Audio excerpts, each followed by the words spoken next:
얼마 전에 저희 친한 형님 같은 목사님 계시는데요. 이 목사님이 자기 딸 자랑을 했습니다. 딸아이가 대학을 졸업하고 취업을 하는데 어린이집을 취업했답니다. 대기업이 운영하는 어린이집이라 굉장히 힘들었다는 거예요. 아침에 7시 반까지 출근하고 하루 수업을 마치고 또 아이들 다 보내고 나서 다음 날 수업 준비를 하고 집에 오면 8시, 9시 그랬다는 거죠. 그렇게 한 달 동안 꼬박 힘들게 일을 하고 왔는데요. 또 이렇게 동료 선생님들도 어렵지만 이제 원감 선생님한테 많이 이렇게 이제 지적도 받고 그래서 많이 스트레스를 좀 받은 그런 상황이었는데 한 달 동안 열심히 하고 봉급을 받아왔는데 그 봉급을 가지고 목사님 앞에 드렸답니다.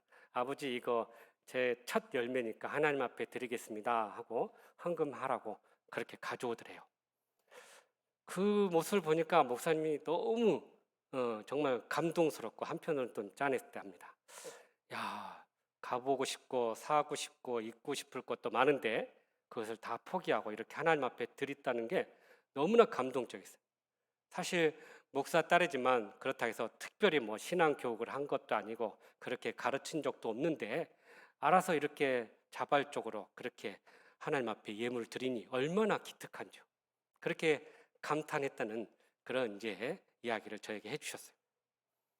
우리가 이렇게 살다 보면 신앙의 의외성, 그러니까 의외로 아주 평범한 삶을 사는 분들이 아주 놀라운 믿음의 헌신을 하는 분들이 종종 있다는 거예요.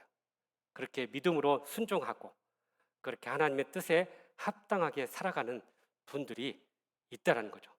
이것을 신앙의 의외성이라고 우리가 이야기할 수 있는데요. 예수님 당시에도 그런 일이 있었어요. 사실 예수님 주위에 이 제자들이 늘 같이 다녔잖아요. 이 제자들이 항상 예수님의 모습을 보면서 많은 것들을 보고 배웠을 것인데 예수님께서는 늘 제자들에게 뭐라고 말씀하시면 믿음이 적은 자들아, 늘 이렇게 그들을 지적하고 꾸짖으셨던 모습을 보게 돼요. 그러니까 예수님 곁에서 보면은 같이 있으면 좀 믿음도 크고 또 많은 것들을 보고 깨달았을 것인데 항상 그렇게 믿음이 부족했던 것입니다. 그런데 오늘 복음서에 보면요, 예수님께서 이 감탄할 만한 놀라운 믿음을 가진 사람 두 사람을 우리에게 소개해 주고 있어요. 한 사람은 로마 백부장이고 한 사람은 오늘 본문에 나온 수로보닉의 여인이에요. 이 두 사람의 공통점이 하나 있는데 둘 다 이방인이라는 거죠. 그러니까 하나님의 선택받은 이스라엘 사람들이 아니라 이방인들 중에 이렇게 놀라운 믿음을 가졌고 그렇게 주님을 감탄케 하는 믿음을 가졌다라는 것을 우리에게 이야기하고 있습니다. 우리가 알다시피 이 백부장은 자기 하인이 병들었을 때 그 병을 고쳐주라고 예수님 앞에 나왔어요. 그런데 우리 집으로 가기는 그러니 그냥 여기서 말씀만 해주십시오 라고 고백하면서 예수님 앞에 믿음으로 나아갔을 때 예수님께서 그 믿음을 받아주셨어요. 그러면서 하시는 말씀이 이스라엘 가운데 이만한 믿음을 가진 자가 없다, 이런 사람 만나본 적이 없다, 이렇게 굉장한 감탄을 하신 것을 보게 됩니다. 또 오늘 백부장에 이어서 이 수로보닉의 여인도 마찬가지예요. 이 여인에게도 예수님께서 뭐라고 하냐면 내 믿음이 크도다 하면서 그를 칭찬합니다. 이방인이고 또 여인이고 그렇게 예수님 앞에 나와 자신의 문제를 내어놨을 때 예수님께서 그걸 거절했어요. 심지어 개를 비유해서 모욕을 당하기도 했어요. 그런데 이 여인이 놀랍게도 포기하지 않고 예수님 끝까지 붙잡고 믿음으로 나아갔을 때 예수님께서 그 믿음을 인정해 주시고 그의 문제를 해결해 주셨던 것입니다. 그러므로 우리가 우리의 인생길을 걸어갈 때 감당할 수 없는 많은 어려움들이 있을 것인데 그런 문제를 만날 때마다 우리가 어떻게 해야 될 것인지 오늘 또 주시는 말씀을 통해 주님의 음성을 듣고 그렇게 순종함으로 부스러기의 은혜를 구하며 승리하는 저와 여러분 되시기를 주님의 이름으로 축복합니다. 먼저 25절 말씀 같이 읽어볼까요? 시작.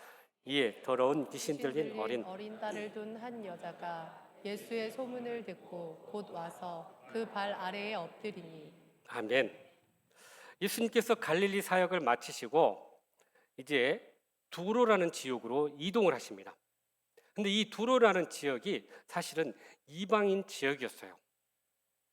그래서 좀 잠시 사역을 쉬고 좀 그곳에 가서 좀 충전의 시간을 가지려고 한적한 곳, 조용한 곳을 찾으셨는데 사실 예수님의 소식이 이방인 지역에도 다 알려지게 된 거예요.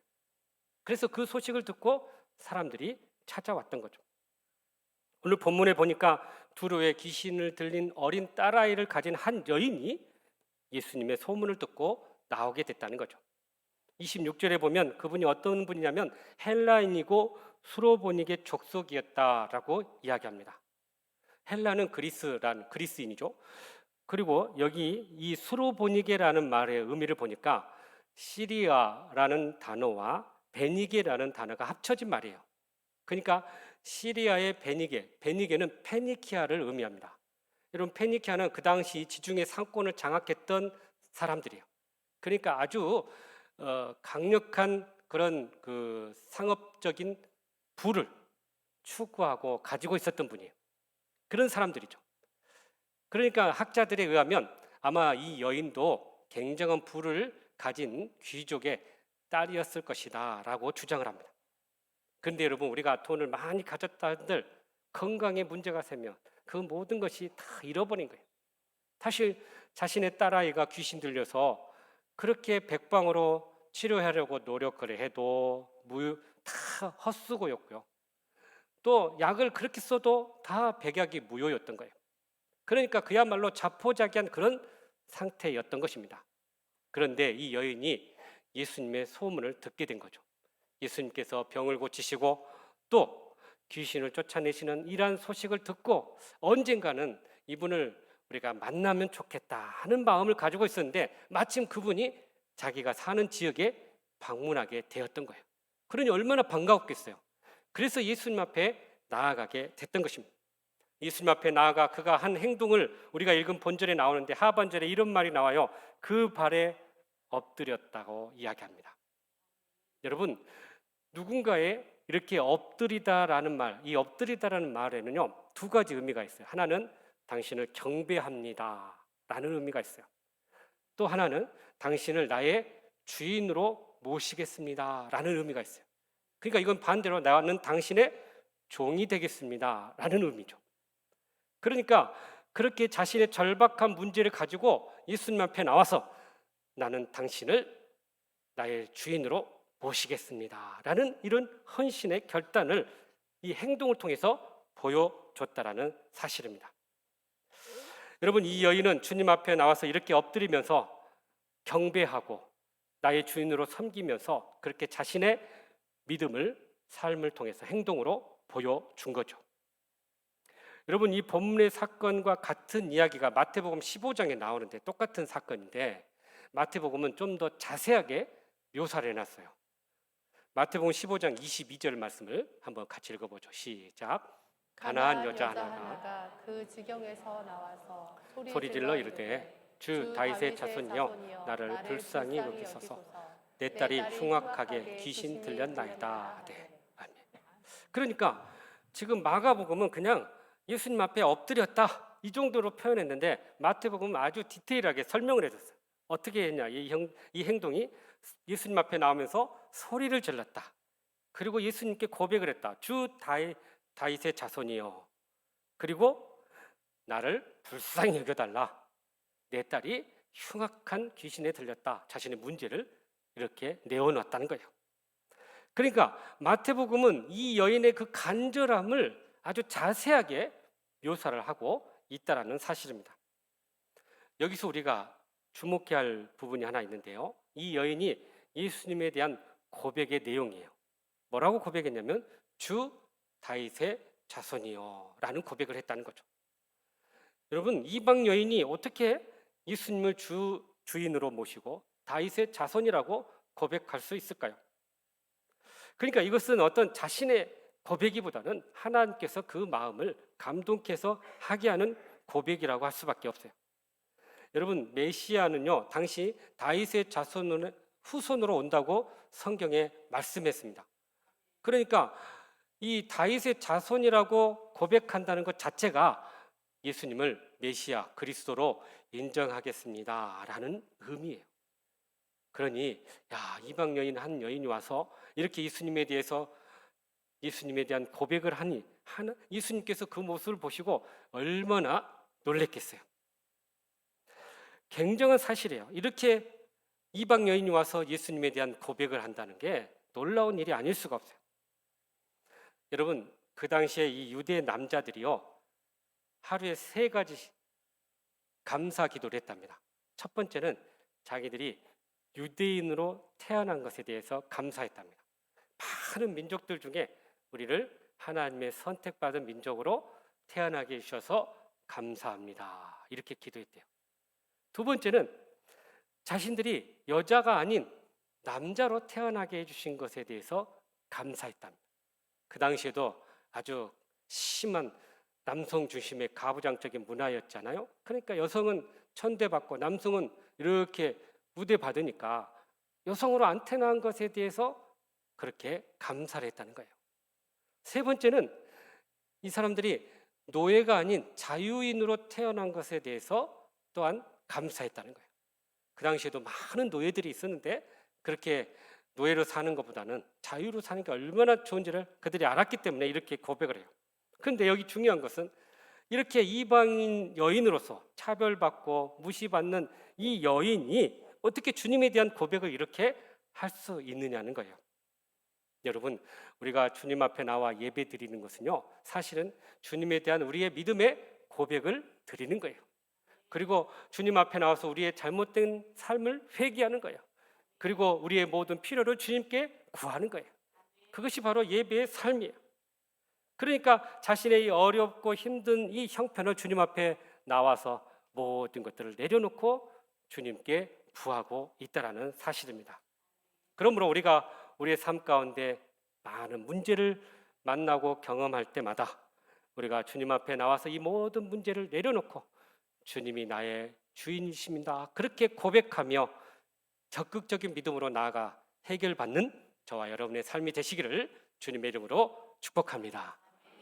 계속해서 우리 27절 말씀 같이 읽어볼까요? 시작. 예수께서 이르시되 자녀도 먼저 배불리 먹게 할지니 자녀의 떡을 취하여 개들에게 던짐이 마땅치 아니하니라. 아멘. 자, 예수님이 이렇게 믿음으로 나온 이 여인에 대해서 대답하기를 놀라운 표현을 합니다. 오늘 말씀 뭐라고 하냐고요? 자녀의 떡을 취하여 개들에게 던짐이 마땅하지 않냐다. 여러분, 이렇게 믿음으로 나와서 자신의 문제를 해결받고자 하는 이 여인에게 충격적인 표현을 써요. 여기서 자녀는 누구일까요? 선택받은 이스라엘 백성들이에요.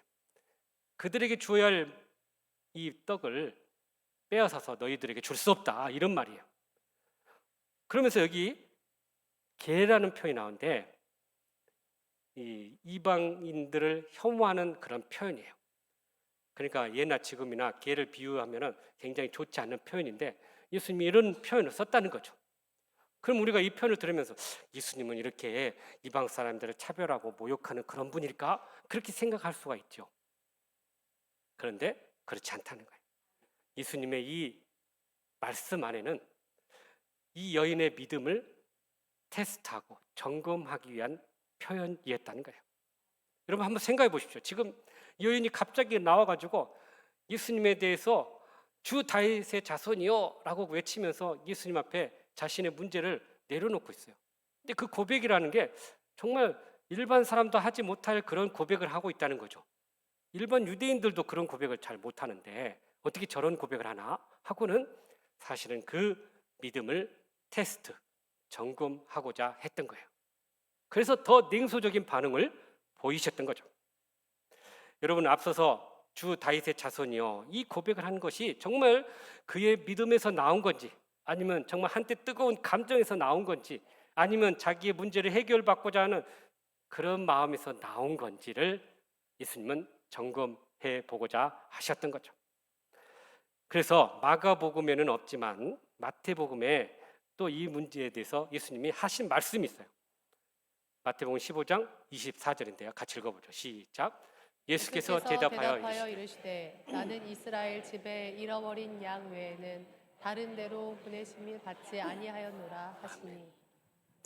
사실 우리 마가복음에 이런 표현이 안 나오는데, 자녀에게 이렇게 떡을 취해서 개들에게 준 게 마땅치 않다 하면서 이것을 부연 설명한 게 마태복음의 24절에 나온 말씀이에요. 자, 그러면서 뭐라고 그래요? 잃어버린 양 외에는 다른 데로 보내심을 받지 않았다는 거예요. 이게 무슨 말일까요?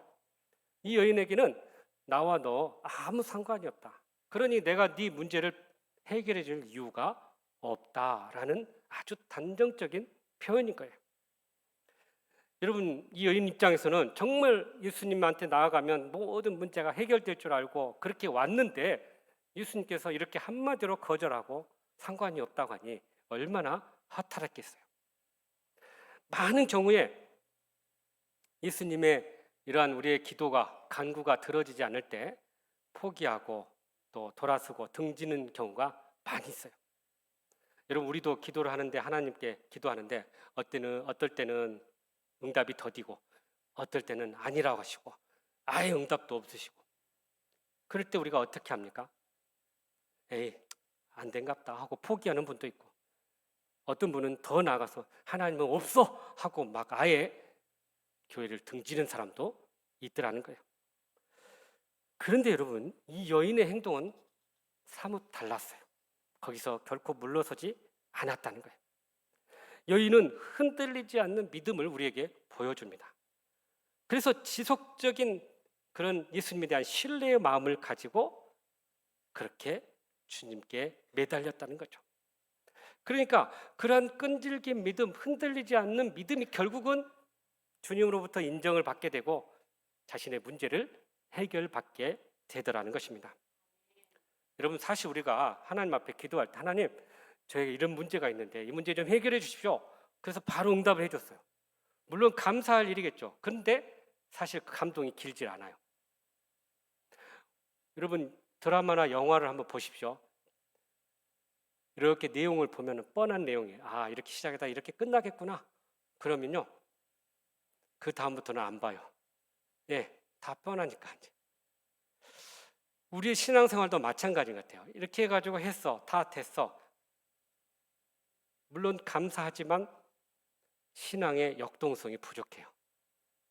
믿음의 다이나믹한 그런 모습이 약해요.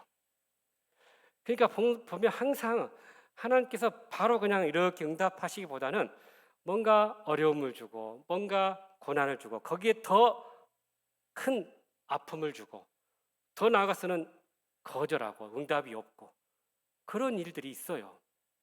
그럴 때 우리가 어떻게 해야 되냐?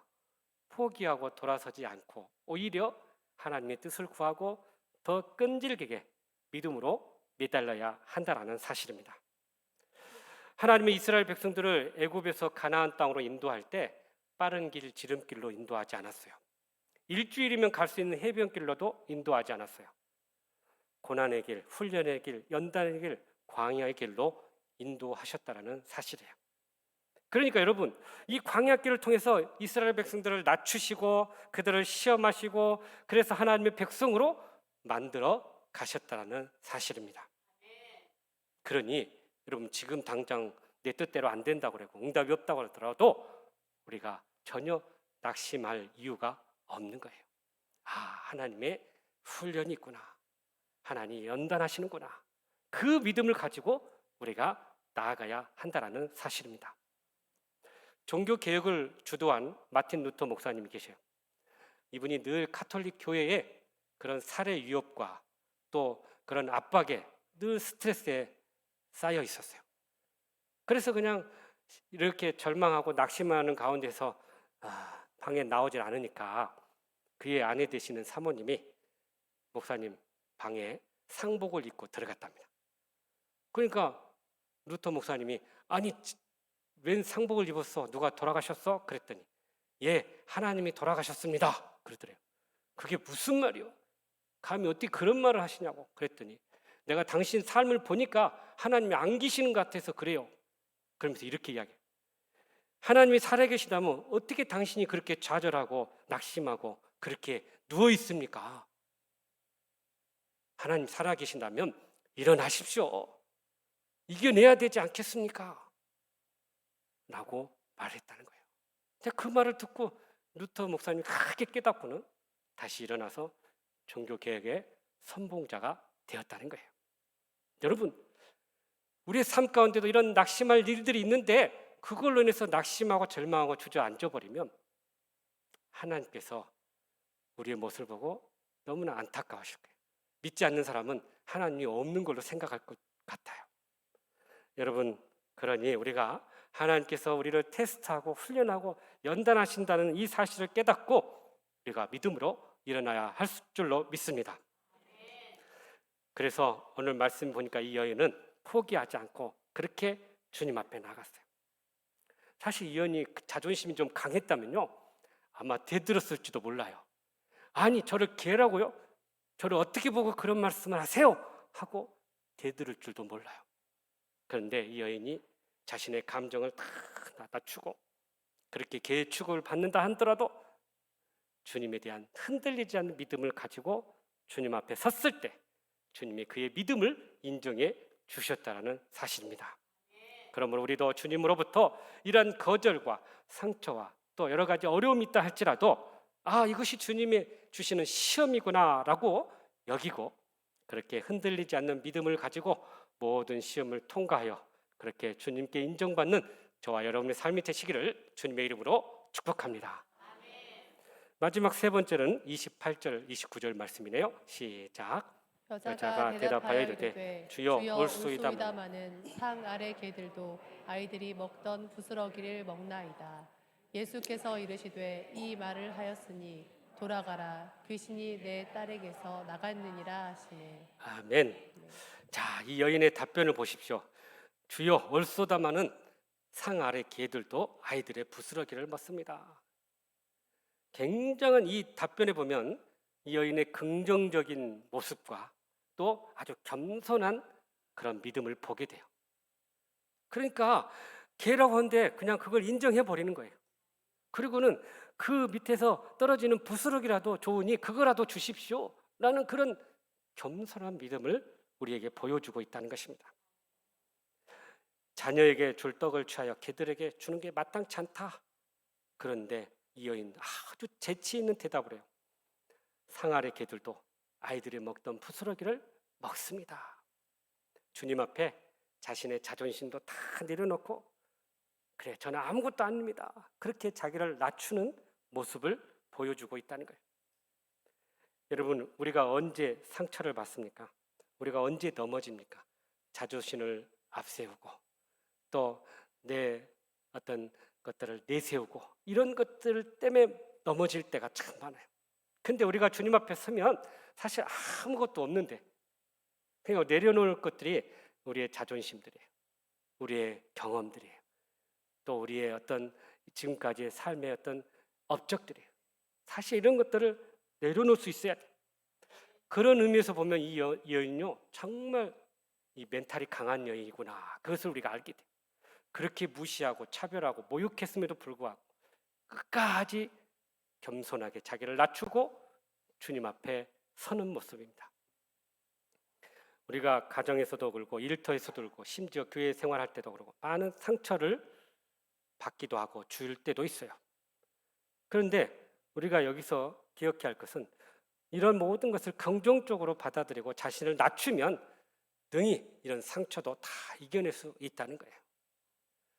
가끔씩 신방하다가 이렇게 듣는 이야기나 자녀들이나 남편들이 교회를 쉬고 있다는 거예요. 왜요? 그랬더니 교회에서 어떤 상처를 받아서 그렇다는 거예요. 참 안타까워요. 그런데 우리가 꼭 기억해야 할 것은 그냥 우리 자신을 이렇게 낮추고 모든 것을 긍정적으로 바라보면 그것을 다 초월하게 되더라는 거예요. 그러니까 그것은 더 이상 우리에게 상처가 될 수가 없다는 거죠. 그러면서 이렇게 긍정적인 믿음을 가지고 나아가니 예수님께서 그 마음을 인정하시고 또 받아주셨던 것입니다. 그래서 이 여인이 뭐라고 합니까? 주님에게 뭘 구해요?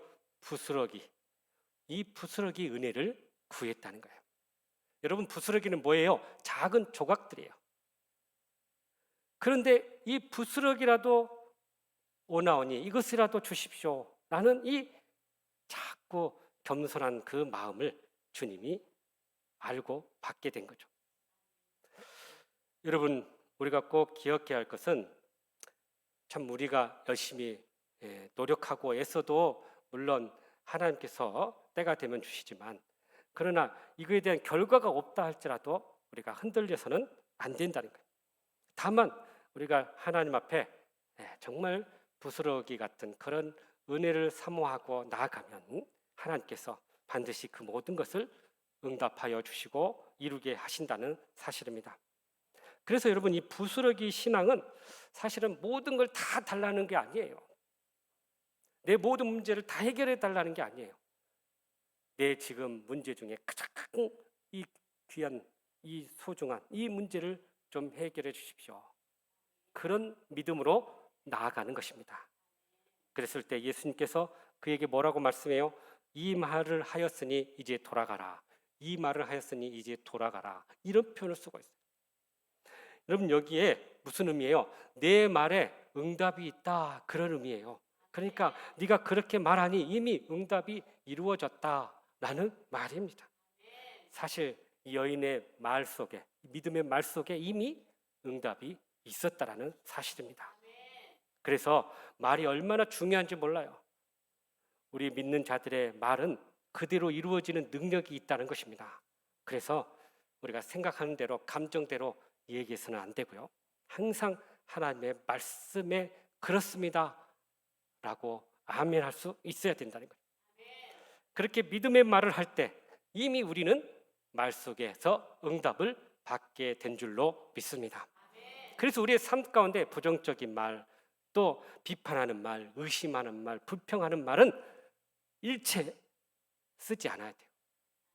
다만 우리는 긍정하는 말, 또 모든 것을 받아들이고 인정하는 말, 그 말을 통해서 주님의 역사가 우리의 삶 가운데 이루어지게 될 줄로 믿습니다. 그러므로 우리는 믿음의 말을 통해서 항상 긍정적인 마음을 가지고 그렇게 주님 앞에서 부스러기 같은 작은 거라도 주님 뭐 나오니 주십시오라고 그렇게 간절히 주님 앞에 부르짖음으로 우리의 모든 문제가 해결되는 저와 여러분 되기를 주님의 이름으로 축복합니다. 사랑하는 성도 여러분, 우리가 인생을 살다 보면 참 많은 문제들을 겪게 되고 또 여러 가지 어려움을 겪게 됩니다. 그럴 때마다 우리가 주님 앞에 나아가서 부스러기와 같은 작은 은혜를 구하면서 주님의 도움을 구할 수 있기를 간절히 바랍니다. 그러기 위해서 오늘 주신 말씀처럼 먼저 주님에 대한 온전한 고백을 통해서 그렇게 적극적인 믿음으로 주님 앞에 나아가 문제를 주님 앞에 내려놓길 바랍니다. 또한 응답이 더딜지라도 긍정적인 믿음을 가지고 끝까지 인내하며 기다릴 수 있기를 바랍니다.